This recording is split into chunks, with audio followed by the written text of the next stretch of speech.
Health Indonesia adalah layanan konsultasi online oleh tim. Ada 4 layanan program. Yang pertama adalah program pengaturan berat badan untuk kamu yang mau menurunkan atau menaikkan berat badan tanpa efek samping. Yang kedua adalah program pengaturan makan dengan masalah kesehatan seperti diabetes, GERD, cancer, atau PCOS, dan lain-lain. Yang ketiga adalah program pengaturan makan bagi ibu hamil. Karena saat hamil, ibu hamil sering mengalami kesulitan makan seperti mual, muntah, dan lain-lain. Dan peningkatan berat badan ibu hamil berbeda-beda tiap trimester yang sangat membutuhkan pemantauan khusus. Yang keempat, pengaturan makan untuk bayi dan anak. Ini penting sekali karena merupakan salah satu upaya untuk mencegah stunting pada si kecil. Tim yang melayani adalah dokter spesialis gizi klinik untuk konsultasi medis dan kesehatan. Kemudian ada ahli gizi yang akan mengajari memilih makanan serta mengatur jadwal dan porsi makan. Dan ada perawat gizi yang akan mendampingi program kamu supaya asupan kamu termonitor. Sehingga di akhir program kamu sudah tahu bagaimana cara makan yang sehat sesuai kebutuhanmu. Sudah banyak pasien yang ikut program dan berhasil, sekarang giliran kamu.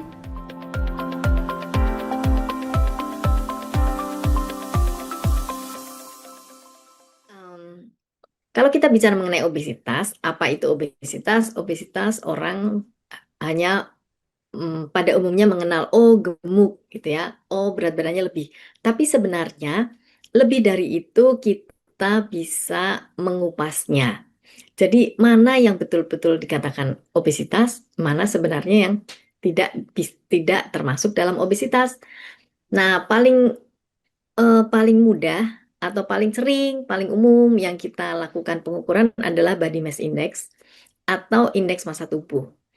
Ini cara menghitungnya adalah berat badan dibagi tinggi badan. Sangat mudah ya. Jadi misalnya berat badan 80 kilo dibagi tinggi badan 1,7 karena dalam meter, dibagi lagi 1,7 dalam meter. Nah, ini skor ini kita masukkan ke dalam penilaian skor yang di bawah ini. Kalau skornya 27,7, ini sudah masuk ke obesitas. Jadi kalau orang sekarang 80 kilo tinggi badan 170 cm atau 1,7, rasanya saya baik-baik saja, tidak gemuk gitu ya. Karena eh, orang yang gemuk sekarang banyak sekali, nanti saya akan tunjukkan berapa prevalensi. Kita ngomong berapa banyak tuh prevalensi ya. Ini ukuran pertama. Atau kita bisa mengukur, oh ya, normalnya adalah 18 sampai 22,9. Ini untuk Asia Pasifik. Memang berbeda eh, rekomendasi WHO untuk Asia Pasifik dan Kaukasian. Jadi untuk kita orang Indonesia pakai ukurannya adalah ini, 18,5 sampai 22,9. Ini kalau kita membandingkan berat terhadap tinggi. Nah, ukuran ini tidak bisa dipakai untuk orang hamil dan atlet juga tidak bisa karena nanti kita membahas mengenai massa lemak. Ini ya lemak yang saya tunjuk. Ada ukuran lagi yang cukup mudah yaitu lingkar perut. Lingkar perut pada perempuan anjurannya cuma 80 cm, laki-laki sampai 90 cm. Apa artinya kalau lebih dari angka ini termasuk obesitas sentral? Atau kalau untuk keadaan klinis yaitu risiko jantung koroner meningkat di atas angka rekomendasi ini. Nah, nanti silakan diukur-ukur sendiri ya. Jadi ukurnya boleh cari yang paling kecil gitu, nggak usah yang besar gitu ya. Nah, lihat saja apakah ukurannya kurang dari 80 cm atau kurang dari 90 cm. Satu ukuran lagi yang juga sering dipakai di klinik yaitu massa lemak. Untuk perempuan lebih tinggi massa lemaknya, normal adalah 21 sampai 24%.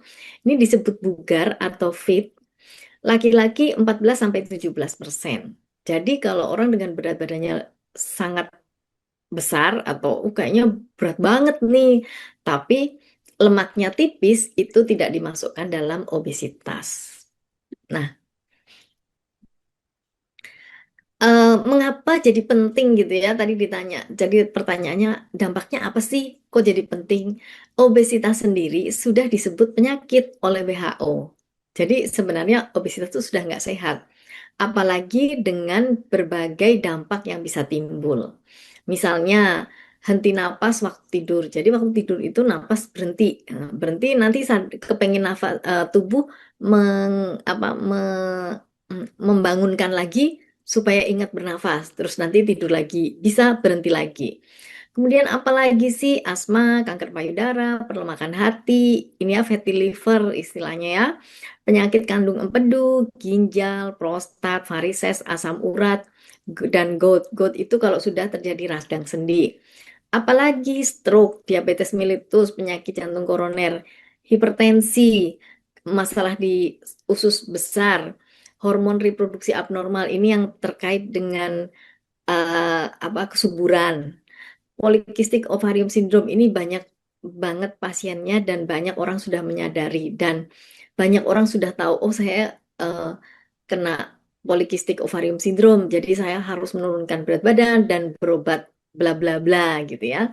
Osteoartritis atau radang sendi lutut dan panggul. Jadi lutut tidak mampu lagi menggendong tubuh yang semakin besar dan harus menggendong untuk jalan. Nah, ini lutut jadi bermasalah. Nah, berikutnya adalah ini adalah salah satu dampak yang tadi saya sebutkan. Nah, ini ingin saya eh, bahas lebih jelas karena ini juga sekarang sering dibahas ya. Gangguan tidur. Yang disebut sleep apnea adalah gangguan tidur serius, yaitu pernafasan berulang kali berhenti dan mulai kembali dan bernafas kembali selama tidur. Jadi, kalau orang tidur itu bernafas dari hidung, kadang-kadang juga dari mulut, itu udara akan masuk ke paru-paru. Tapi pada orang yang menderita sleep apnea, ini lidah terjatuh sampai udara tidak bisa masuk ke paru-paru. Jadi nggak bisa nafas. Jadi kalau kita lihat eh, orang yang sedang berhenti napas waktu tidur, kayaknya mau nafas, tapi dadanya tidak mengembang. Nah, ini juga berdampak pada eh, otak. Jadi ini adalah gambaran otak yang eh, sehat atau otak yang orangnya tidur nggak berhenti-berhenti nafas. Jadi oksigenasi di otaknya itu baik. Sedangkan gambar sebelah ini adalah orang yang kalau nafas sering terganggu karena nafasnya berhenti-berhenti. Jadi otaknya juga jadi tidak sehat gitu ya. Nah, saya lanjut satu slide berikutnya yaitu berapa banyak sih kasus obesitas di Indonesia dari tahun 2007 itu jadi 10 tahun lalu ya, sampai 2018 ini kasusnya meningkat terus. Porsi obesitas dewasa di perkotaan lebih tinggi ya 25% dibanding di pedesaan 17,8%. Ini kalau di desa orang masih jalan, ya masih nyangkul, masih kemana-mana mungkin naik sepeda atau jalan kaki gitu ya. Sedangkan orang yang di kota sudah naik kendaraan, turun depan pintu, masuk masuk gedung, naik lift, bekerjanya duduk terus gitu ya. Itu sebabnya proporsi obesitas itu lebih tinggi di kota. Dan data di 2018 ini juga nampak sekali sangat mendukung, yaitu 95,5% populasi Indonesia, orang-orang Indonesia itu kurang mengonsumsi buah dan sayur. Nah, ini sangat mendukung cerita ini karena buah dan sayur kalorinya kan rendah, eh, jarang dikonsumsi. Jadi yang dikonsumsi adalah makanan-makanan dengan kalori yang tinggi. Data lain lagi menunjukkan 1 dari 3 orang Indonesia kurang aktivitas fisik.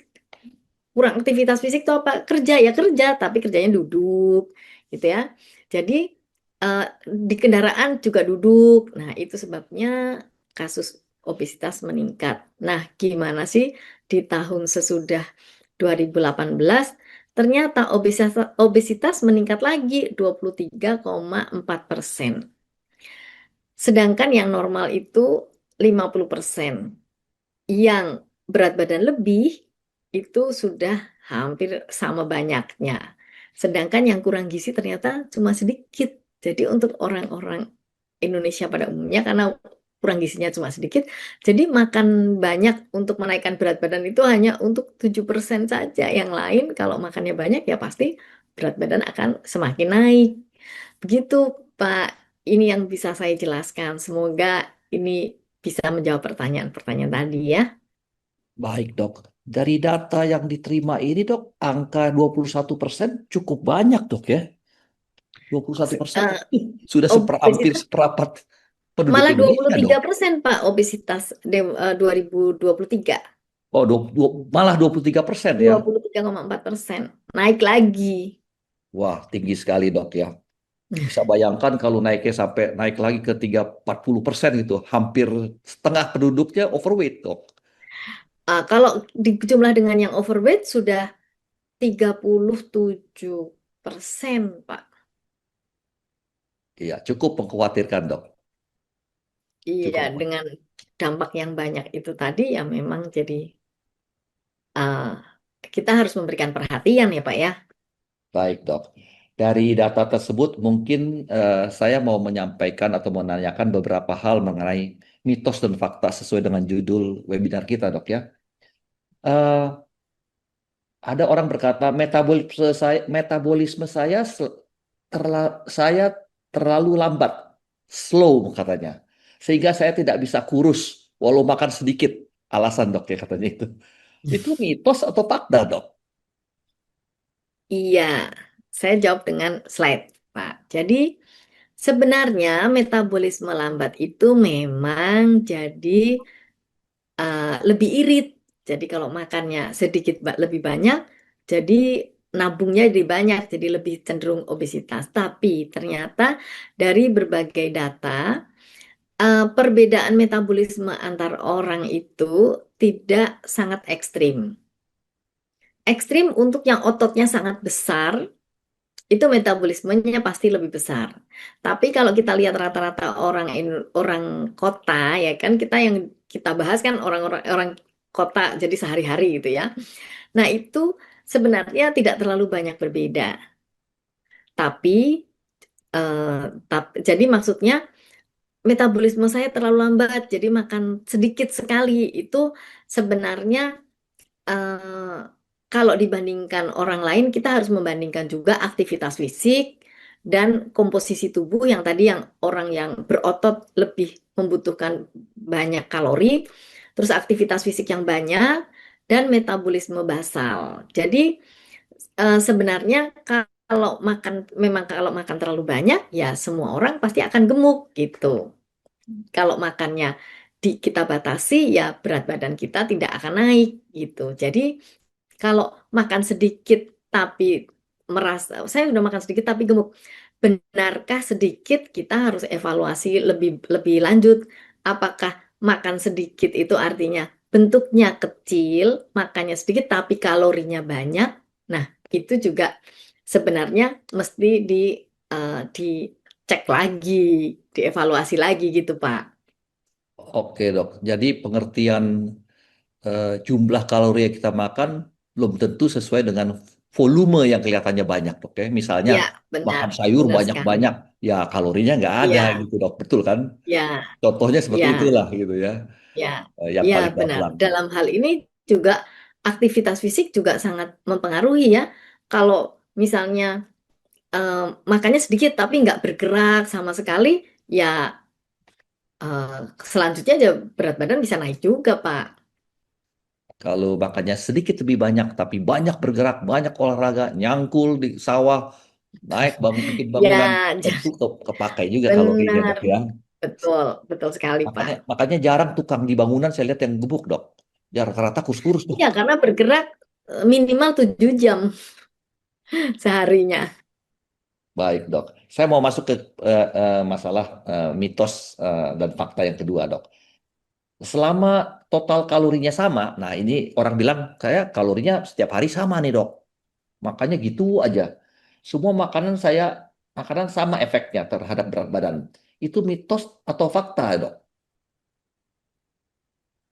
Iya, jadi eh, orang mengartikan ya yang kalau kalorinya misalnya sama, terus efeknya sama enggak? Efeknya tidak selalu sama, Pak. Kalau makanan kalori yang sama dengan komposisinya banyak serat, banyak air, itu bisa menyebabkan kita kenyang lebih lama. Contohnya ya, kalau kita makan satu piring gado-gado lengkap komplit, itu kira-kira mungkin antara 500 sampai 600 kalori. Itu Gado-gado akan aja dok lebih, ya, misal ya gado-gado termasuk tuh termasuk lontong sayur, gitu. ada ya ada lontongnya, ada normal gitu, dengan jumlah normal. Bumbu kacang lah, ada beberapa potong tahu tempe. Misalnya satu piring itu 500 kalori, itu akan lebih kenyang dibandingkan kalau kita makan kue satu potong, kue tart itu satu potong itu bisa 500 kalori, Pak. Kue Nah, tart. kenyangnya kan beda. Atau minuman manis yang sekarang minuman kekinian, minuman boba segala itu kira-kira setengah jam sampai sejam udah lapar lagi. Sedangkan makan gado-gado satu piring itu memberikan efek kenyang bisa sampai 3 jam. Lama. Iya. Nah, Oke. yang sekarang kan ada tren yang makanan ultra proses food itu ya Pak ya. Itu Baik. makanan yang diolah terus jadi makanan siap saji. Nah, ini biasanya kandungannya banyak gula, banyak garam, lemak ya, dan rendah serat. Ini sebenarnya eh, orang kalau keseringan makan itu dan terus-terusan itu bisa jadi konsumsi kalorinya tinggi. Meskipun makanan begini kita bisa manfaatkan. Misalnya, oh lagi nggak ada makanan, waktu yang sangat sempit. Nah, itu kita bisa konsumsi makanan seperti ini. Cepet, cepet kalorinya tinggi, terus kita mau bekerja lagi gitu ya. Nah, ini bisa menjadi gambaran bahwa kita bisa makan dengan volume banyak, kenyangnya lama, kalorinya sama sama dengan yang makanan yang sedikit gitu. Tapi kalori yang sama, tapi kenyangnya lebih lebih cepat lapar lagi. Nah, ini juga bisa berpengaruh pada obesitas gitu, Pak. Ya, dok. Jadi kesimpulannya adalah orang makan banyak dengan kalori, dengan orang kelihatannya makan sedikit tapi kalorinya sama tingginya, tapi Hmm. efeknya adalah akibatnya orang yang makan kalorinya bak kuenya kecil tapi kalorinya tinggi, dia Ya, cepat lapar. Akibat cepat cepat lapar, lapar, ya, makan lagi, makan makan lagi, lagi gitu dok ya. ya. Jadi Jadi pilihan makanan seperti pemilihan makanan jadi penting, Pak. baik dok. Saya mau masuk ke mitos nomor 3 dok. Cukup olahraga intens setiap hari. Makan apa saja tetap tidak gemuk. Itu mitos atau fakta, dok? Nah, ini juga mitos, meskipun dasar fakta ilmiahnya tuh sebenarnya ya aktivitas fisik memang mengeluarkan energi. Jadi kita kalau beraktivitas makannya lebih banyak itu gemuknya eh, terhindar gitu ya.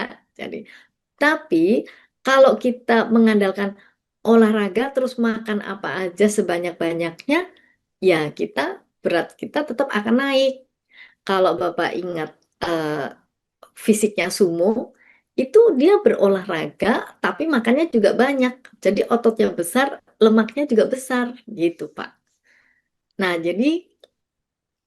jadi tetap meskipun kita olahraga, makan juga harus dibatasin atau diatur dengan baik supaya berat badan kita tidak tambah tambah naik terus. Atau kalau kita ingin menurunkan berat badan ya makan dibatasin, olahraganya harus serius gitu, Pak. Baik, dok. Jadi kalau orang tadi yang paling jelas dokter sampaikan ya orang sumo itu makannya banyak. Binaragawan makanya harus proteinnya harus tinggi. Karena kalau tidak tinggi ya tidak ada ototnya begitu, dok ya. Iya, tapi itu ada perbedaan antara binaraga dan sumo. Kalau binaraga, Apa itu dok? lemaknya tidak sebanyak sumo. Kalau sumo ototnya besar, makannya banyak sekali, dan lemaknya juga banyak. Massa lemaknya juga banyak gitu, Pak. Baik dok. Yang keempat dok, obesitas hanya masalah kemauan dan disiplin. Benar dok, begitu. Kemauan dan disiplin aja masalahnya, Kemauan dan problemnya. disiplin itu memang penting banget. Tapi kalau hanya masalah itu, kalau pakai hanya itu jadi mitos ya Pak ya. Karena tanpa kemauan dan disiplin, menurunkan berat badan itu memang jadi tidak berhasil. Tapi selain kemauan dan disiplin, penting sekali juga mengerti apa yang harus dilakukan. Misalnya yang saya maksudkan tuh mengerti mengerti itu ngerti gizi, ngerti ngatur gizi, ngerti ngatur makan gitu. Jadi jangan oh ya saya disiplin tapi salah pilih makanan, salah cara makan gitu ya. Nah, untuk orang yang sudah obesitas dan pengen menurunkan berat badan ini kadang-kadang tidak gampang. Jadi kadang-kadang perlu terapi obat. Misalnya obat menekan nafsu makan. Jadi karena biasanya makan banyak banget, jadi kalau nggak makan banyak itu nggak bisa gitu. Jadi dengan obat itu bisa, oh iya saya laparnya bisa ditahan, jadi saya bisa makan segini, saya batasin. Seperti itu contohnya. Dan ada lagi yang sekarang ini lagi tren yang disebut support system. Itu ada lingkungan. Support system tuh bisa keluarga, bisa teman, tapi juga bisa tim program penurunan berat badan yang kompak, yang baik. Jadi pasien atau orang yang ingin menurunkan berat badan itu bisa eh, apa bisa mendapat dukungan yang baik. Jadi juga bisa apa apa ya terjaga kemauan dan disiplinnya itu bisa terus-terusan gitu Pak. Jadi kemauan dan kemauan untuk pelaksanaannya diawasi sehingga Iya, lebih benar. gampang mencapainya dok. Kira-kira begitu dok ya. Eh, kalau contoh pasien itu gini Pak, dok saya itu sudah sudah diet, tapi berat saya nggak turun-turun. Saya tuh sudah nggak makan ini, nggak makan itu. Nah itu adalah sudah kemauan dan sudah disiplin. Tapi sebenarnya yang dia batas-batasin itu tidak perlu dibatasin, malah yang dia tidak batasin malah eh, itu yang menyebabkan kegemukan. Nah seringkali seperti itu Pak. Jadi udah niat banget gitu. Baik dok. Mungkin ada kaitannya dengan pertanyaan saya nomor berikutnya dok untuk yang mengenai kemauan dan apa tadi eh, ya keinginan ya eh, Itu yang pelaksanaan. Eh, supaya kita sehat dan sesuai berat badan kita itu bagaimana dok? Apakah cukup makan karbohidrat dan protein saja dok? Gitu. Mhm. Mungkin ada kaitannya dengan pertanyaan dok, mitos nomor 4 ini dok. Saya jawab dengan slide ini ya Pak ya. Jadi memang sekarang ini tren banget eh, jangan mak jangan malah banyak yang menganjurkan jangan makan karbo lah, makan protein aja yang banyak lah, menghindari nasi lah. Nah, tapi kalau yang disebut pola makan sehat itu harus makan yang melengkapi atau memenuhi kebutuhan gizi kita. Kebutuhan gizi itu seperti apa sih? Gambarnya seperti ini, yaitu kayak seperti tumpeng ini ya. Paling banyak dikonsumsi itu adalah karbohidrat. Karbohidrat kompleks, contohnya nasi, mie, bihun, roti, kentang, ubi singkong. Nah, ini paling banyak. Kenapa paling banyak? Karena bahan makanan ini yang dipakai untuk energi kita. Terus yang kedua banyak itu adalah sayur dan buah. Anjurannya 3 sampai 4 porsi sayur, 2 sampai 3 porsi buah. Jadi makan nasi dan makan nasi atau karbo lainnya sama banyaknya dengan makan sayur dan buahnya. Terus yang dikonsumsi harus ada karena ini memang tubuh kita perlu ya untuk membentuk sel-sel, yaitu adalah protein. Tapi anjurannya tidak konsumsi banyak, konsumsinya 2 sampai 4 porsi. Ini adalah untuk kebutuhan protein orang dewasa sehat. Karena kita kan tidak pertumbuhan lagi ya Pak ya. Jadi kita hanya butuh protein untuk maintenance sel di dalam tubuh kita. Dan yang paling atas ini gula, garam, dan minyak, ini yang sering dihindari. Sebenarnya cukup baik menghindari, tapi bukan berarti tidak makan sama sekali. Masih untuk konsumsi sehari-hari supaya kita bisa makan normal dan makan enak, itu boleh dikonsumsi. Gula itu sekitar 4 sendok makan, garam setengah sendok teh, dan minyak 5 sendok makan. Itu dalam 24 jam atau sehari. Nah, kalau aplikasi makannya seperti apa? Makan itu harus teratur. 3 kali makan, 3 kali selingan. Ada sih yang 2 kali selingan, ya nggak apa-apa. Kalau memang tidurnya tidurnya cukup cukup apa ya, cukup awal gitu ya. Sarapan, makan siang, makan malam. Terus ada selingan di antaranya. Nah, jarak makan ini sekitar 3 jam. Kenapa? Ya karena lambung kita kosong 3 jam sesudah makan. Dan makanan yang kita konsumsi itu terpakai 3 jam ke depan. Kita tidak bisa makan untuk setengah hari, untuk 1 hari ke depan itu zat gizinya tuh nggak cukup. Nah, kalau diaplikasikan ke piring makan itu seperti ini, Pak. Sepertiga adalah karbohidrat, sepertiga sayuran, lauk itu setengahnya karbo, dan buah itu setengahnya sayur. Jadi ini adalah eh, rekomendasi makan sehat, sehari 3 kali makan seperti piring ini. Bagaimana dengan selingan? Selingan itu sebetulnya bebas, tapi kalau namanya selingan ya makanan kecil, jadi kalorinya jangan banyak-banyak. Untuk kalori 150 kalori sampai 200 kalori sekali makan selingan itu udah cukup. Jadi kalau minum jadi kalau minum kopi susu atau sekarang kan cappuccino itu ya, itu satu cangkir itu sekitar 150 kalori. Jadi kalau mau makan eh, kopi susu dengan biskuit satu keping itu udah 200 kalori. Gorengan satu sekitar 200 kalori. Jadi kalau makan gorengan buat selingan satu saja. Kalau banyak ya jadi kalorinya jadi banyak. Nah, ini adalah anjuran gizi seimbang yang direkomendasikan juga oleh Kementerian Kesehatan, Pak. Jadi semoga sudah terjawab pertanyaannya ya, Pak ya.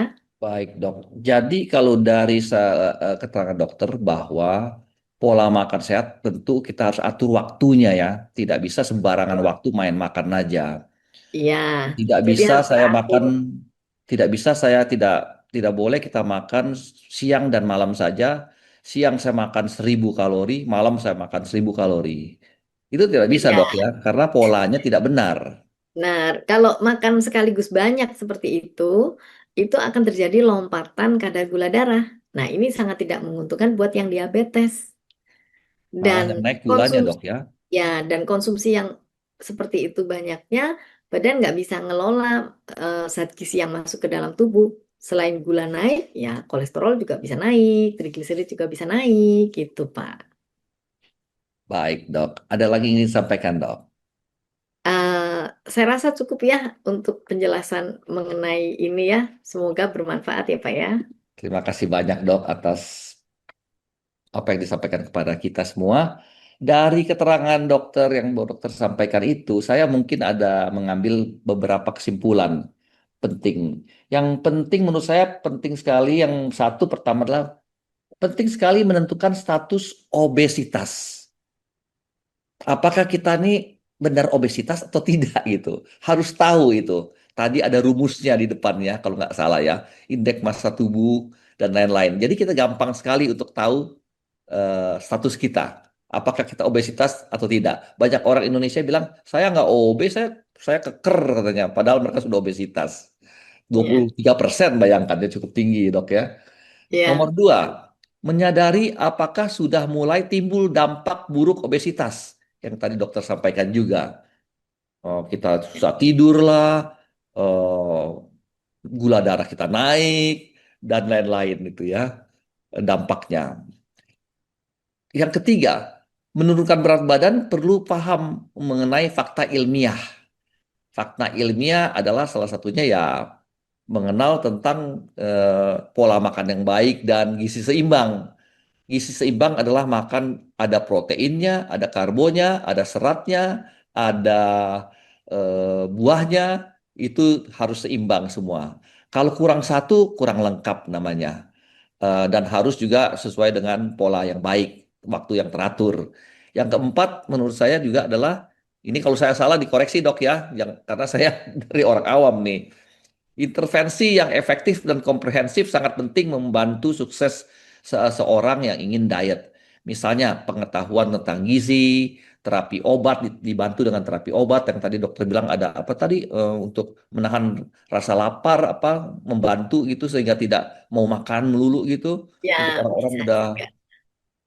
kebanyakan makan, saya pernah dengar dari teman saya dia bilang, saya udah makannya kelewat banyak nih, mungkin lambung saya size-nya udah berubah. Jadi susah ngecilinnya katanya. Ya. Dan selain itu Banyak ada faktor support system. sebenarnya. Support system adalah bagaimana kita membuat suatu sistem untuk orang yang kena obesitas ini dapat menjalankan suatu program dengan sistem yang baik, pengawasan yang baik.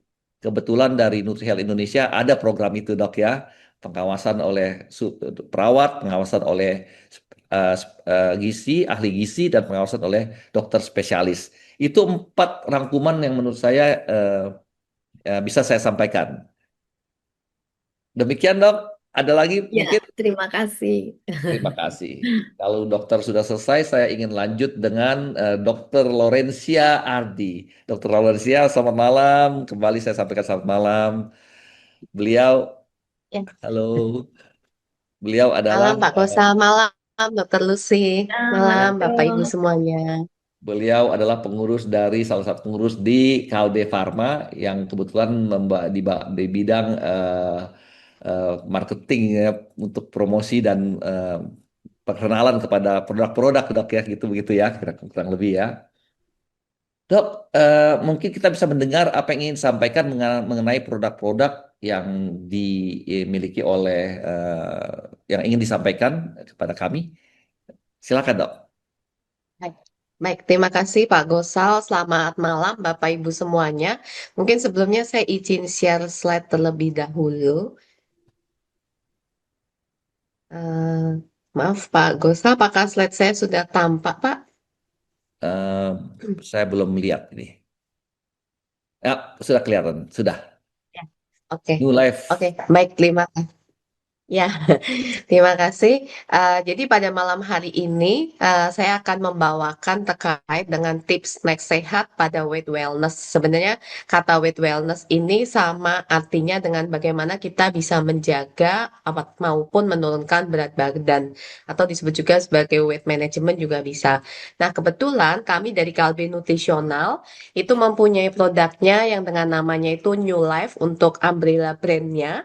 Dan di New Life sendiri itu variannya ada New Life sweetener untuk pemanis buatannya dan juga New Life waffle itu untuk snacknya. Karena tadi sudah mungkin Bapak Ibu sudah mendengarkan penyampaian dari Dokter Lucy yang menyampaikan bahwa kita itu makan dalam satu hari ada 3 kali makan utama, kemudian 2 sampai 3 kali snack tergantung dari jam tidurnya. Nah, di sini untuk pola makan sendiri yang perlu diperhatikan selain kita tadi dikatakan Dokter Lucy bahwa kita harus disiplin dalam makan untuk jam-jam makannya, mungkin yang penting juga dok, kalau dari saya mungkin makan sebelum terasa lapar dan berhenti makan sebelum terasa kenyang. Karena biasanya kalau misalnya kita sudah terasa lapar banget baru makan, itu juga akan membuat kita makannya itu menjadi lebih kalap dan tidak terkontrol. Begitu juga kalau misalnya kita makan, misalnya seringkali mungkin ini lebih sering terjadi pada ibu-ibu, sayang makanannya dibuang, jadi dihabiskan. Nah, itu juga bisa menjadi tidak terkontrol atau mungkin justru kalori yang masuk itu menjadi berlebihan. Jadi kita memang dalam pola diet untuk menjalankan diet selain konsisten, komitmen, kita juga harus mindful eating. Nah, kemudian bagaimana untuk rekomendasi snack sehat pada weight wellness? Itu ada 3 hal yang perlu diketahui untuk snack sehat, di mana yang pertama itu adalah protein yang tinggi.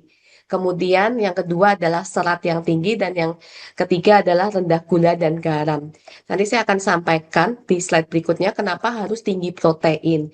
Nah, di sini ada suatu literatur yang menyebutkan bahwa protein itu sangat berperan terhadap weight wellness atau weight management, dan ini ada mekanismenya kenapa memang asupan protein yang tinggi itu sangat baik untuk pada saat kita itu weight wellness.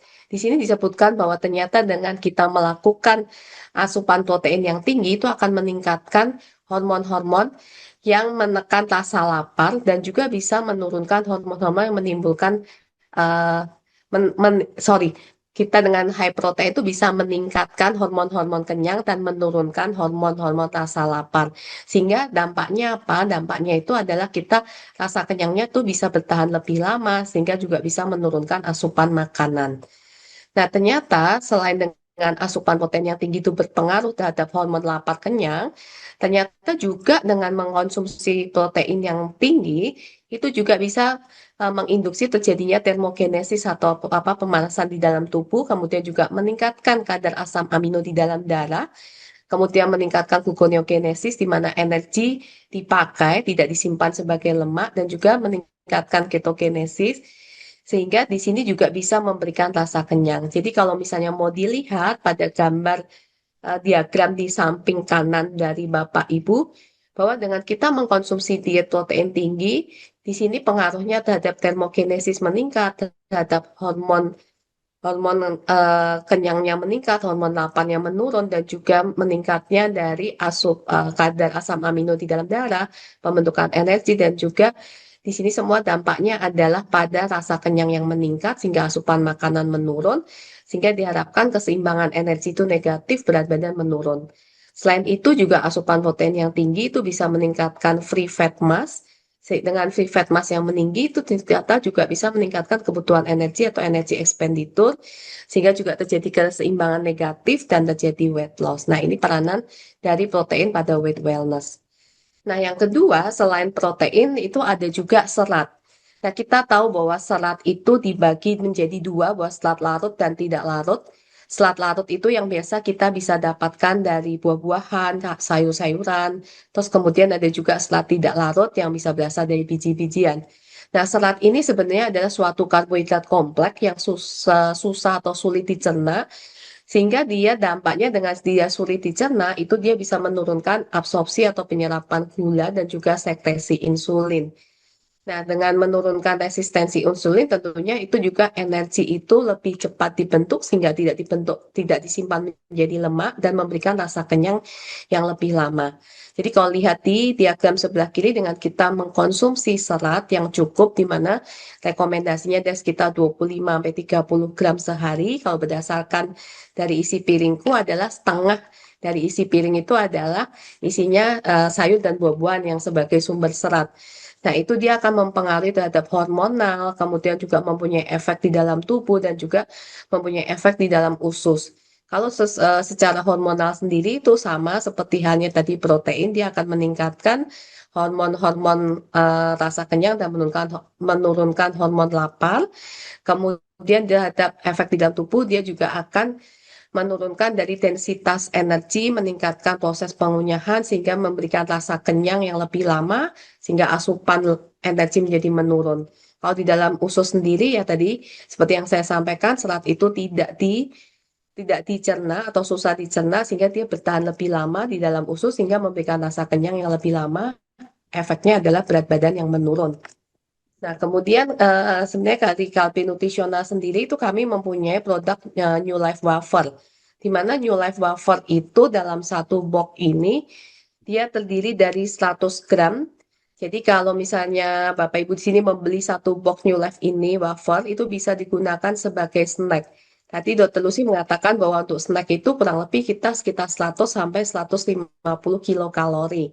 Nah, kalau misalnya Bapak Ibu mau mengkonsumsi snack yang kalorinya tidak besar, tapi juga sudah ada kandungan seratnya. Nah, ini New Life Wafer bisa menjadi salah satu pilihan. Di mana untuk New Life Wafer itu setiap 4 keping wafer atau setara dengan 18 gram, itu kalorinya 90 kilokalori. Kemudian dia juga ada seratnya yang sumbernya dari polydextrose dan yang pasti untuk New Life Wafer itu tidak mengandung gula tambahan atau sukrosa. Jadi rasa manisnya itu didapatkan dari memang coklat alami, kemudian juga menggunakan gula buatan atau sucralose. Jadi untuk New Life Wafer ini bisa digunakan sebagai snack sehat pada weight wellness. Nah, kita bisa lihat di sini yang tidak mengandung gula tambahan, jadi sukrosanya atau gula pasirnya itu adalah 0 gram. Nah, kemudian yang bisa membantu Bapak Ibu di sini untuk sebagai snack sehat selain tadi ya tinggi protein, tinggi serat, yang berikutnya adalah rendah gula. Nah, untuk gula sendiri memang kadang ada orang-orang tertentu yang memang tidak bisa lepas dengan rasa manis yang harus terus makanannya itu ada rasa manis atau minuman minimal ada rasa manisnya. Nah, ini bisa menjadi pilihan yaitu untuk sweetener. Di mana sweetener sendiri itu dibagi menjadi sweetener ada yang mengandung kalori, ada juga yang tidak mengandung kalori. Kalau yang mengandung kalori yaitu seperti gula pasir atau sukrosa, gula buah atau fruktosa itu mengandung kalori. Kemudian ada juga mungkin yang dari gula dimodifikasi secara natural seperti halnya mungkin brown sugar ya atau gula coconut sugar ya itu juga mengandung kalori. Nah, yang tidak mengandung kalori itu bisa berasal dari gula alkohol, bisa juga ada yang buatan. Yang buatan di sini salah satunya adalah sukralosa, di mana sukralosa ini digunakan sebagai sumber sweetener yang ada di dalam New Life Sweetener. Dan yang terakhir juga ada yang natural itu dengan stevia. Nah, kemudian bagaimana untuk penggunaan sweetener dari sukralose berdasarkan peraturan Badan POM? Jadi Badan POM, baik Badan POM, FDA maupun EFSA itu semua merekomendasikan untuk menggunakan sukralosa sebagai sweetener. Dengan di sini ada batasannya yaitu berdasarkan angka kecukupan itu sekitar 0 sampai 15 mg per kilogram berat badan. Nah, di sini untuk produk New Life Sweetener itu kita bisa lihat bahwa per sajinya takaran per saset kecilnya itu di dalamnya itu adalah sebanyak 1,5 gram. Jadi New Life Sweetener itu merupakan artificial sweetener yang berasal dari sukralosa yang sudah memang sukralosa ini disetujui oleh Badan POM, FDA ataupun EFSA. Dan setiap satu sasetnya mengandung 1,5 gram. Untuk 1,5 gram, apakah rasa manisnya itu kemanisan atau tidak, sebenarnya bisa disesuaikan atau di-adjust berdasarkan masing-masing Bapak Ibu untuk penerimaan rasa manisnya seperti apa. Jadi, apakah satu bungkus harus habis? Enggak selalu. Jadi, bisa juga misalnya dengan setengah bungkus itu sudah cukup untuk satu cangkir kopi atau satu cangkir teh, enggak apa-apa. Yang penting bisa disesuaikan atau di-adjust. Dan yang pasti untuk New Life Sweetener karena dia menggunakan artificial sweetener, jadi dia tidak mengandung kalori. Kemudian yang kelebihan lagi dari New Life Sweetener itu dia stabil pada suhu panas dan dingin. Sebenarnya memang sweetener itu macam-macam, tetapi yang memang stabil pada suhu panas dan dingin saat ini tuh hanya ada sukralosa. Stevia itu dia tidak stabil pada suhu panas sehingga dia bisa menimbulkan rasa yang kurang enak kalau dia terkena pemanasan. Nah, untuk sukralosa kenapa tadi sudah direkomendasikan, disetujui dan memang aman digunakan karena memang ternyata sukralosa itu tidak diabsorpsi atau diserap oleh tubuh masuk ke dalam sistemik. Jadi kalau kita konsumsi sukralosa itu maka akan diekspresikan atau dibuang pada saat kita buang air besar. Nah, selain 3 hal untuk snack sehat tadi ya, tinggi protein, tinggi serat, rendah garam gula, yang mau saya sampaikan di sini juga terkait dengan makan pangan olahan. Mungkin tadi saya juga sudah lihat ada pertanyaan menanyakan untuk makanan sehat. Tentunya kalau di situ diklaim itu sebagai makanan sehat, itu sudah ada aturannya. Jadi Badan POM itu sudah membuat peraturan, yaitu dituangkan dalam Peraturan Nomor 26 Tahun 2021 tentang informasi nilai gizi pada label pangan olahan. Di mana di sini itu ada cara bacanya. Jadi Bapak Ibu biasakan untuk selalu juga membaca nutrition facts jika Bapak Ibu itu mengkonsumsi atau membeli makan makanan olahan. Yang perlu dilihat apa saja sih? Yang pertama, Bapak Ibu mesti lihat takaran saji atau serving size. Jadi seperti halnya misalnya New Life wafer nih yang saya ambil contoh, itu tulisannya 18 gram atau tadi yang seperti saya bilang 4 keping wafer. Itu dia kandungannya 90 kilokalori. Nah, satu pack atau satu dos ini itu bisa untuk 5,5 kali saji. Jadi kalau misalnya, kalau saya makan satu dos ini habis, berarti kalorinya berapa, Dok? Ya tinggal dikalikan aja 90 kilokalori dikali 5,5. Berarti kalorinya adalah sebesar 500 kilokalori atau tadi seperti yang disebutkan Dokter Lucy hampir sama dengan mungkin satu cake gitu ya, satu slice cake itu ini. Jadi makanya memang harus disesuaikan dan Bapak Ibu biasakan untuk membaca nutrition fact ini. Yang perlu dibaca tadi takaran saji atau serving size yang kemudian serving size di sini akan menggambarkan energi total. Jadi energi totalnya berapa. Kemudian yang kedua yang mesti dilihat lagi adalah karbohidrat total. Jadi kalau yang menjadi karbohidrat total itu bisa terdiri dari sumber karbohidrat yang digunakan pada produk tersebut dan juga ditambah dengan serat. Nah ini Bapak Ibu kalau mau mengetahui seratnya ada berapa banyak ya di dalam makanan olahan itu, nah dia biasanya berada pada bagian dari karbohidrat total. Dan yang terakhir yang paling penting yang sering terjadi miskomunikasi ya pada Bapak Ibu di awam itu adalah gula total. Jadi gula total itu bukan artinya kalau misalnya gula total disebutkan misalnya contohnya 10 gram. Itu bukan artinya gulanya itu 10 gram dari gula pasir atau sukrosa itu. Jadi biasanya gula total itu bawahnya pasti ditulis lagi ada glukosa, fruktosa, laktosa, dan juga sukrosa. Nah, kalau untuk fruktosa mungkin kalau misalnya pangan olahan tersebut ditambahkan dengan sumber buah-buahan itu bisa mengandung fruktosa. Kalau misalnya dia mengandung susu, itu dia bisa ada laktosa. Karena laktosa ini merupakan gula susu. Dan kalau ditambahkan dengan sukrosa atau gula pasir, nah itu baru kita sebutnya sebagai sukrosa. Jadi jangan melihat bahwa gula total itu adalah bagian dari gula pasir, itu bukan. Jadi mesti dilihat karena ini memang peraturan dari Badan POM. Jadi suatu bahan pangan olahan itu kalau dia ada kandungan glukosa, fruktosa, laktosa dan sukrosa itu harus mencantumkan gula total. Nah, dari gula total baru di breakdown di bawahnya itu disebutin sukrosa berapa, laktosa berapa. Nah, kira-kira itu Bapak Ibu yang Ya, bisa saya sampaikan terkait dengan tips sehat untuk snack sehatnya. Saya kembalikan ke baik, Bapak Gusal. Terima baik, kasih. Bu Laurencia. Nah, lengkap sekali ini keterangannya tadi ya. Jadi teman-teman pemirsa semuanya, jadi ada dua produk yang di launching di sini adalah satu New Life Sweetener dan New Life Wafer, yang mana kedua-duanya adalah satu adalah rendah sweetener rendah sugar dan satu lagi adalah yang untuk mengisi break kita untuk 150 kalori cukup dengan New Life Wafer. Oke, terima kasih Dokter Luciana dan Dokter Laurencia atas waktu yang diberikan. Saya akan lanjut dengan untuk menyampaikan tanya jawab. Kita akan sampai pada sesi, sorry, bukan tanya jawab ya. Saya akan menyampaikan bahwa eh, acara acara Dr. Lucy and Friends ini kita laksanakan setiap 2 bulan satu kali. Dan untuk bulan Juni nanti, 2 bulan dari sekarang, eh, tema yang akan kita bicarakan ini dia ada di screen. Cukup menarik, diabetes, silent killer yang bisa dicegah. Sebenarnya dia adalah silent killer, tapi kalau kita bisa mencegah, why not? Ya, dicatat tanggalnya adalah tanggal 26 Juni 2026 bila tidak ada perubahan. Kalau ada perubahan kami akan sampaikan.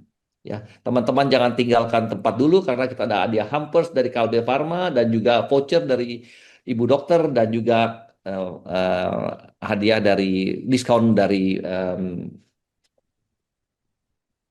Pramita Lab. Oke. Em, saya ingin menyampaikan sedikit tentang produk NutriHealth Indonesia. NutriHealth Indonesia ini mempunyai produk pengaturan berat badan atau weight management program, diet penyakit misalnya diabetes mellitus atau kanker atau dan lain-lain atau kita sebutnya clinical nutrition management. bagaimana kita manage penyakit itu dengan cara nutrition ya. Juga ada program parenting atau untuk anak-anak di bawah 5 tahun. Juga ada program untuk ibu-ibu yang hamil, bagaimana memanage atau kita sebutnya pregnancy nutrition management, di mana dalam program ini semua akan diawasi oleh perawat, ikut ikut juga di dalam timnya adalah ahli gizi dan juga dokter spesialis kita. Jadi dalam satu tim 3 orang, yaitu dari dokter spesialis kita, dari ahli gizi dan dari perawat akan memantau setiap hari jam per jam perkembangan program itu. Jadi bagi teman-teman yang ingin diet misalnya akan diawasi terus dan tentunya akan ditemani sampai sukses. Demikian mengenai NutriHealth Indonesia. Saya ingin menyampaikan pemenang dari giveaway malam ini. Silahkan. Siapa pemenangnya? Sorry, kita belum masuk ke tanya jawab ya. Maaf, maaf, maaf. Saya kelewatan ini. Saking serunya nerangin NutriHealth sampai kelewatan tanya jawab ya. Tunggu sebentar ya. Oke, saya masuk pada pertanyaan nomor 1. Ibu Ellen Cahyadi. Diet seperti apa yang bisa diterapkan untuk usia 40 tahun ke atas yang sulit menurunkan berat badan? Walaupun sudah diimbangi dengan olahraga. Lalu apakah beras porang efektif untuk diet dan menurunkan berat badan, Dok? Iya, Silakan. ini saya jawab dulu ya. Mungkin nanti Dokter Lorencia mau menambahkan. Jadi tadi ya saya sudah jelaskan bahwa diet sehat itu adalah gizi seimbang. Kenapa gizi seimbang? Karena memenuhi kebutuhan gizi kita dan eh, itu eh, bisa dilaksanakan dalam bentuk makanan sehari-hari dan itu mencukupi kebutuhan gizi kita. Nah, yang penting untuk menurunkan berat badan selain makan sehat, juga makan teratur, makannya ter bukan sedikit ya, tapi eh, dibatasi dengan baik, itu harus diimbangi juga dengan olahraga. Ya, karena kalau hanya makannya dibatasi tapi tanpa olahraga, lemaknya tidak akan hilang. Nah, kalau makannya disedikitkan, sedikit banget, nanti yang hilang otot termasuk hilang. Nah, itu yang tidak kita inginkan. Saya lanjutkan yang pertanyaan kedua ya, Pak ya, yang tentang beras porang. Beras porang itu kalorinya lebih rendah, banyak dibandingkan beras biasa. Itu menjadi, kalau kan kita diet itu harus dihitung kebutuhan kalori kita. Kalau kebutuhan kalori kita sekian kalori, kemudian diganti beras porang jadi kita konsumsi sangat rendah, ya bisa juga kalorinya malah tidak tercukupi. Atau kita bisa memanfaatkan beras porang saat kapan? Saat kita makan banyak nggak ketemu sayur. Nah, tapi saya tidak menganjurkan tidak makan sayur gitu ya. Karena beras porang itu volumenya besar, kalorinya kecil. Itu bisa kita manfaatkan di saat-saat seperti itu. Semoga terjawab pertanyaannya ya Pak ya. Baik, Begitu Dok. ya Cukup jelas. Bu Ellen Cahyadi. Cukup jelas, Dok. Pertanyaan nomor 2 ya, dari Bapak Rofik ini. Apakah label makan sehat di pasaran benar-benar membantu menurunkan risiko obesitas? Maksudnya apa nih menurunkan di pasaran? Atau justru menciptakan ilusi sehat yang menyesatkan? Dan apakah benar makan malam menjadi penyebab utama kenaikan berat badan? Atau ini hanya salah satu mitos diet makan malam? Ya, jadi terima kasih pertanyaannya Pak Rofik. Jadi yang disebut makan sehat itu ya tergantung klaimnya. Bisa juga makan sehat karena rendah lemak. Tapi kalau kita makannya banyak sekali ya nggak jadi rendah lemak. Bisa juga disebut di situ ini adalah makanan sehat karena garamnya rendah gitu ya. Tapi dia cuma memfokuskan garam saja gitu. Kita yang sebagai orang yang mengkonsumsi yaitu yang mesti tahu berapa kebutuhan kita, gimana kita makan. Nah, untuk pertanyaan yang kedua, makan malam menjadi penyebab kenaikan berat badan? Bisa iya, bisa tidak. Bisa iya kalau aktivitas kita kantoran, kita pulang kantor jam 5, jam 6, jam 7 makan, terus makannya banyak banget, terus langsung tidur. Ya, pasti makanan yang kita konsumsi nggak dipakai, terus berhenti di badan. Nah, berat badan kita bisa naik. Tapi kalau eh, misalnya pekerjaannya dokter, jaga malam. Kalau nggak makan malam, nanti nggak kuat periksa pasien. Operasi pasien bisa pingsan. Nah, contohnya seperti itu.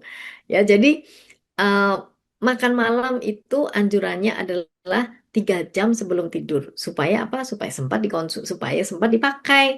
Tapi kalau em, 3 jam sebelum tidur hanya selonjoran, scrolling handphone. Ya, kalau seperti itu makannya banyak sekali, 1.000 kalori, 2.000 kalori, ya jadi kelebihan gitu. Semoga terjawab ya Pak Rufik ya. Ya, saya kira apa Pak yang Luna. disampaikan, maaf dok, saya kira apa yang disampaikan Pak Rofik tadi ada dalam presentasi yang tadi, presentation yang dilakukan oleh Bu Dokter. Ingatkan kepada teman-teman semua bahwa ini direkam ya, jadi nanti pun ada di YouTube, keluar di YouTube. Jadi untuk mendapatkan jawabannya bisa lagi diulang, diputar di rumah atau kapan, karena besok pun sudah keluar di YouTube rasanya ya, biasanya ya. Ya, demikian ya. Saya lanjut dengan pertanyaan nomor 3 dari Ibu Olivia. Tanya dok, liposuction. Wah, ini berat nih. Liposuction itu salah satu bentuk menurunkan berat badan. Salah satu liposuction itu salah satu bentuk menurunkan berat badan enggak dok? Maksudnya apakah eh, bentuk menurunkan berat badan? Jika memang obesitasnya cukup tinggi gitu dok, apakah ini solusinya?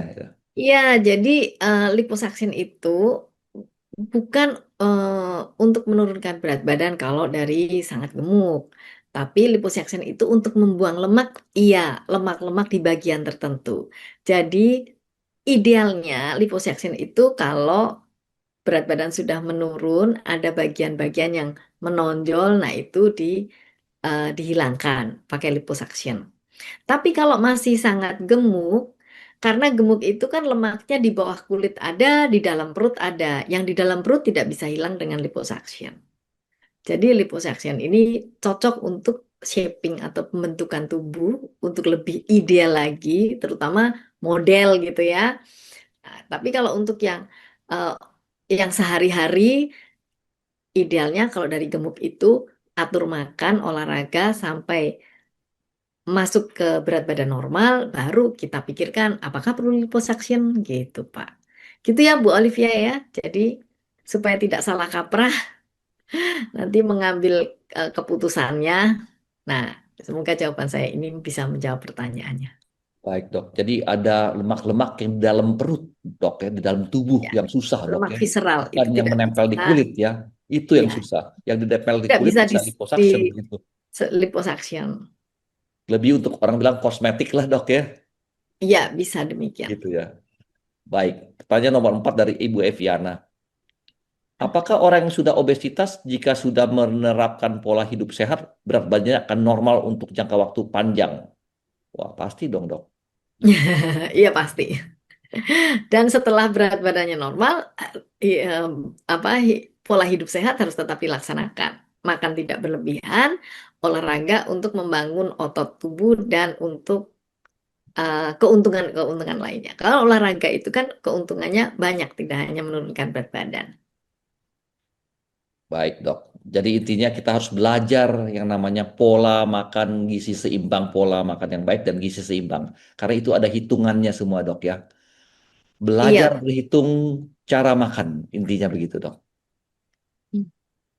Sedikit informasi buat teman-teman, NutriHealth Indonesia memberikan konsultasi mengenai pola makan dan gizi yang baik, gizi seimbang, dan cara berhitungnya. Ada kursusnya ya, 1 bulan ya biasanya ya, Dok ya. Terima kasih sedikit promosi. Nomor 4 loh pertanyaan. Nomor 5. Selamat dari Pak Selamat Yahya. Banyak orang menganggap mendengkur itu normal. Waduh, nggak normal dok ini. Sebenarnya kapan dengkuran bisa jadi tanda serius seperti sleep apnea yang tadi dokter sampaikan? Apakah semua orang dengan obesitas pasti berisiko mengalami sleep apnea atau ada faktor lain? Sebesar seberapa besar hubungan antara obesitas dan sleep apnea? Mana yang besar? Em, Biasanya baik, jadi pemicu saya utama jawab juga, Dok. ya. Tolong ya. Baik, terima kasih pertanyaannya Pak Slamet. Jangan-jangan mendengkur juga nih. Jadi, mendengkur itu memang dikaitkan dengan obesitas. Dan orang yang obesitas berat badannya menurun, mendengkurnya itu berkurang. Itu dari hasil penelitian. Jadi, memang sangat terkait. Dan sebenarnya yang lebih dikhawatirkan adalah pada waktu sleep apnea, lupa atau tidak sanggup bangun sendiri gitu ya. Jadi ya tidak bisa bangun karena ya apa namanya jalan nafasnya itu tertutup. Nah, itu yang bahaya. Jadi kalau sudah ada mendengkur sebaiknya sih dievaluasi. Kalau ada obesitas juga, obesitas segera turunkan berat badan. Kalau tidak ada obesitas, cari pertolongan ke dokter. Ada sekarang dokter yang menangani gangguan gangguan tidur. Gitu. Semoga terjawab pertanyaannya. Ya, rasanya cukup jelas, Dok ya. Pertanyaan nomor 6 dari Bapak Fikri. Sekarang memiliki berat 80 kilogram dan tinggi 162. Eh, Padahal dahulu berat badan saya sudah stuck di 53 kilogram. Jadi dulu 53 gram, 53 sekarang 80, 80. Yang artinya sudah masuk ke dalam berat badan berlebih atau obesitas. Saya dari keluarga yang cenderung gemuk. Apakah gendut itu ada faktor keturunan keluarga? Apakah semua orang dengan berat badan berlebih pasti tidak sehat? Lalu mitos atau fakta jika pasangan kita juga termasuk faktor yang membuat berat badan naik atau turun? Pasangan itu, Dok. Ya, baik. Terima kasih pertanyaannya. Ini saya jawab dari faktor keluarga dulu ya. Jadi faktor keturunan katanya dari penelitian iya genetik berpengaruh.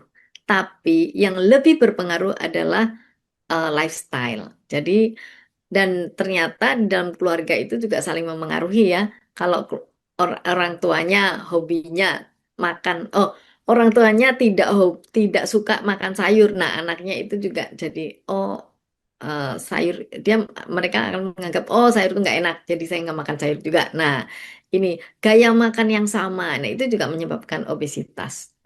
Jadi memang harus dibiasakan makan sehat dari anak masih kecil. Nah, pertanyaan lain, apakah apa tadi berat badan lebih pasti tidak sehat? Iya benar, karena obesitas sudah masuk dalam penyakit. Jadi Oh, memang di harus dunia kedokteran sudah penyakit itu, Dok. sudah. Oke. Yang mengenai pasangan gimana, Dok? Mitos bukan tuh, Pak? Jika pasangan kita juga termasuk faktor yang membuat berat badan naik. Misalnya pasangan kita Ya kalau suami istri, istrinya ngajak ya makan mulu, gimana tuh? biasanya nggak begitu Pak. Suami istri, istrinya masak enak. Nah, jadi kalau nggak dihabiskan nanti istrinya ngambek. Jadi makannya banyak. Atau si istrinya sudah makan teratur, bapaknya pulang-pulang ngajak makan di restoran. Nah, jadinya gemuk. Ya, memang harus saling mendukung untuk tidak gemuk, bukan saling mendukung untuk gemuk. Jadi yang harus dikasih pencerahan tidak hanya satu orang, Dok, ya, satu keluarga sebenarnya. Oke. Ya, untuk konsultasi gizi biasanya saya sangat senang kalau misalnya bawa pasangannya atau bawa pokoknya yang ada keluarga. Misalnya ibunya yang diabetes, nah terus biasanya anaknya juga ikut gitu. Jadi eh, karena pada waktu makan kan nanti bersama-sama, Iya. jadi bisa saling mendukung. Iya, saya juga punya teman, Dok, ya, kalau saya ke rumahnya makan, itu macam makanannya aja sudah 8 kali, Dok, gitu. Bagaimana kita nggak makan, Dok? Ya Susah jangan ya, makan, enak-enak nggak semua apa-apa. lagi. Ya nggak apa-apa, masakannya ada 8 macam. Kita harus tahu bahwa kita cukup makan segini-segini gitu. Tapi yang semuanya Ini, enak gimana, Dok? Ya, aduh. nah itu Itu kebiasaan memang keluarga, Dok. Aduh. Oke, Dok, kita lanjut ke pertanyaan berikutnya. Memang kalau ngomong makanan nih, aduh, banyak faktor X-nya. Dari Pak M. Selamat, bagaimana efek pemanis rendah kalori terhadap metabolisme tubuh dibandingkan gula biasa? Dan apakah ada risiko jangka panjang dari konsumsi pemanis seperti New Life sweetener, terutama jika dikonsumsi tiap hari? Mungkin yang jawab Dr. Lawrence ini. Silakan. Ya, baik, terima kasih Pak Gosal dan juga Pak Slamet untuk pertanyaannya. Jadi kalau untuk efek pemanis rendah kalori itu berarti masih ada kalorinya ya Pak. Seperti yang tadi saya sampaikan di slide bahwa untuk sweetener atau pemanis itu ada yang mengandung kalori dan ada yang tidak. Tapi untuk New Life Sweetener ini dia sudah tidak mengandung kalori atau zero kalori karena sumbernya dari sukralos. Apakah aman dikonsumsi jangka panjang? Tentunya aman jika konsumsinya itu untuk dosisnya atau jumlahnya itu tidak melebihi dari yang direkomendasikan, yaitu 0 sampai 15 mg per kilogram berat badan. Dan untuk sukralosa sendiri sebagai pemanis zero kalori itu sudah disetujui oleh Badan POM, FDA, dan juga untuk EFSA juga sudah menyetujui. Jadi baik di Indonesia maupun di luar negeri itu sudah menyetujui penggunaan sukralosa sebagai pemanis. Baik, Dok. Jadi intinya harus membaca apa namanya keterangan yang Nutrition diberikan fact-nya di juga, iya. sana semua ya. Misalnya tadi dokter bilang 0,15 apa gram mana? 0 sampai 15 miligram per kilogram Miligram berat per badan kilogram berat per badan. hari. Iya. Penting sekali tahu ini rupanya ya, karena kita harus tahu berat badan kita berapa dan dihitung dari situ, Dok ya. Baik, Dok. Terima kasih informasinya. Pertanyaan nomor 8 dari Bapak Saki Mubarak. Mengapa banyak orang yang sudah diet ketat tetap mengalami obesitas? Nah, tadi nih sudah diet ketat mengalami obesitas. Dan apakah ini membuktikan bahwa konsep kalori masuk versus kalori keluar terlalu disederhanakan? Serta seberapa besar pengaruh pola hidup sedentari, kurang gerak dibanding pola makan dalam meningkatkan angka obesitas, Dok? Silakan, Dokter Lucy. Masih mute, Dok. Masih mute. Terima kasih pertanyaannya Pak Zaki. Jadi sebenarnya tadi sudah sedikit saya jelaskan ya. Jadi orang sudah diet ketat tapi kok masih gemuk. Nah, dietnya itu yang tidak dikonsumsi apa gitu. Diet ketat itu apa yang dimaksudkan diet ketat? Tidak makan gorengan, tapi minum minuman manis. Nah, jadi eh, diet ketat itu juga harus tahu apa namanya pengetahuan gizi, tahu meal plan kita, kebutuhan kalori kita. Nah, itu yang itu cukup penting. Terus makan tidak bisa sekaligus makan banyak. Misalnya sekali makan 2000 kalori. Nah, kenapa kok yang seperti itu lebih gemuk daripada 2000 kalori tapi 3 kali makan dan 3 kali selingan. Nah, seperti itu. Udah ketat banget nih. Terus misalnya yang sekarang ini model yang ketat-ketat itu nggak makan nasi. Sudah nggak makan nasi tapi masih gemuk. Ya tidak makan nasi tapi makan lauknya banyak. Sedangkan kalori dalam protein itu juga sama banyaknya sama Ya. nasinya. Ditambah kalau orang makan lauk itu kan biasanya goreng tepung lebih enak, minyaknya lebih banyak, nah kalorinya ternyata lebih tinggi. Nah itu diet ketat seperti itu ya kadang-kadang tidak berhasil karena sebenarnya tidak tahu yang dimaksudkan harus pedomannya itu apa. Nah kemudian pola hidup sedentari itu bikin lebih obesitas. Iyalah kita lihat contohnya kalau petani itu ya kalau makan kan banyak banget tuh. Nah, karena apa? Nyangkul dari pagi matahari terbit sampai sudah sore baru pulang. Sedangkan kita pagi-pagi duduk di mobil sampai kantor, di kantor duduk, terus makan siang duduk lagi di kantin, terus balik kantor lagi duduk, pulang naik kendaraan duduk, terus sampai rumah duduk selonjoran. Nah, nggak olahraga ya tentu saja gaya hidup yang duduk terus ya pasti ngirit energi. Jadi energi kalori yang kita konsumsi ya ditabung karena sangat hemat pengeluaran energinya. Gitu Pak. Jadi memang harus tahu. Jadi jawabannya adalah harus tahu berapa kebutuhan kalori kita. Yang kedua, ya memang harus olahraga kalau memang pekerjaan sehari-harinya hanya duduk. Gitu, semoga terjawab pertanyaannya. Baik dok, ada tambahan dari saya sedikit. Banyak orang bilang ke saya, dok, begini, saya udah diet, diet nggak makan nasi katanya. Saya udah berhenti dari nasi. Tapi makan bakminya banyak banget, dok. Pagi-pagi jam 6 sudah makan bakmi. Siang-siang Iya. makan bakmi. Sore-sore makan bakmi lagi. Doyan banget bakmi. Bakmi sana, bakmi ayam, bakmi semua dia tahu semua tempatnya. Tapi nggak makan nasi gitu. Padahal makanya juga ada yang bilang nggak makan nasi. Makan pizzanya banyak banget. Mahal harganya. Keluar duitnya lebih banyak lagi, dok. Ya benar. Jadi padahal pizza itu karbonya tinggi sekali gitu dok ya. Ya, Jadi harus benar. mengerti, harus paham apa itu karbohidrat, eh, Mm-mm. apa itu nasi itu apa, eh, Ya, betul. bakmi itu apa, mie atau kentang itu apa, eh, pizza itu dari gandum semua juga karbo semuanya. Saya kira banyak orang yang belum paham mengenai ini dok, beranggapan itu bukan nasi gitu.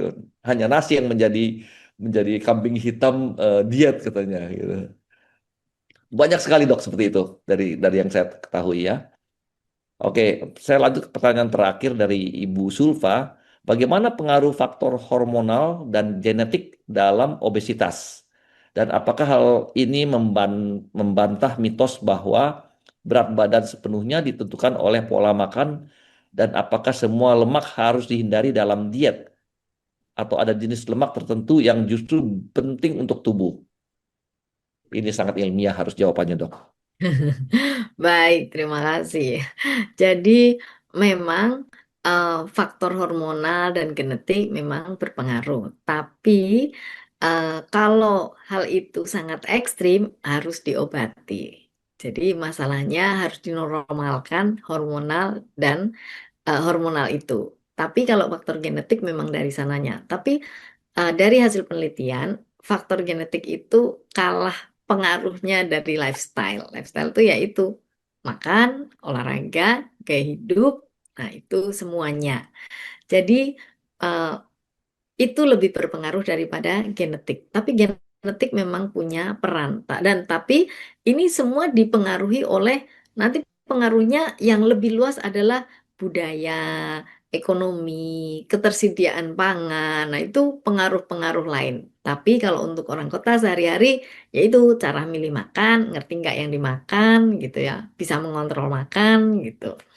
Nah, untuk pertanyaan yang berikutnya, em, semua lemak harus dihindari. Tubuh, ya enggak, karena tubuh kita juga memerlukan asam lemak esensial. Asam lemak esensial itu asam lemak-lemak yang kita hanya dapatkan dari luar tubuh. Nggak cuma itu, protein juga ada yang harus didapatkan dari luar tubuh. Tidak, tidak. Jadi nggak semuanya harus dihindari. Terus peran-peran lemak itu juga banyak. Misalnya membantu membawa vitamin larut lemak untuk diserap itu juga. Jadi banyak perannya dan banyak eh, apa kebutuhannya di dalam tubuh. Bukan banyak kebutuhannya, kebutuhannya yang penting untuk dipenuhi kebutuhan dalam tubuh. Jadi tidak 100% nggak mengkonsumsi lemak. Ya, tapi kalau kita lihat zaman sekarang orang konsumsi lemaknya memang tinggi. Kenapa sih konsumsi lemak tinggi? Makanan yang ada lemaknya itu lebih enak. Kenapa lebih enak? Lebih lembut, lebih gurih gitu ya. Jadi ya orang jadi lebih pengen beli makanan yang berlemak. Coba kalau kita beli roti tawar zaman dulu, itu kan seret ya. Kalau roti tawar zaman sekarang itu kan lebih apa? Lebih lembut, lebih gurih. Ya Lebih tentu saja. oily, dok. Ya, lebih oil ya, makanya kalorinya lebih tinggi. Dah, jadi itulah sebabnya kenapa eh, orang sekarang jadi terpaksa obesitas, lebih banyak obesitas dibanding zaman dulu. 23% dok ya. Angkanya cukup besar tuh. Padahal kita coba menurunkan dari 23 menjadi mungkin 15 gitu ke depannya. Ini masif dok, bukannya sedikit itu. Ya, nggak Baik, usah jauh-jauh Pak, diri sendiri aja nggak tambah gemuk, orang sekarang sudah happy. baik, Apalagi baik. bisa turun.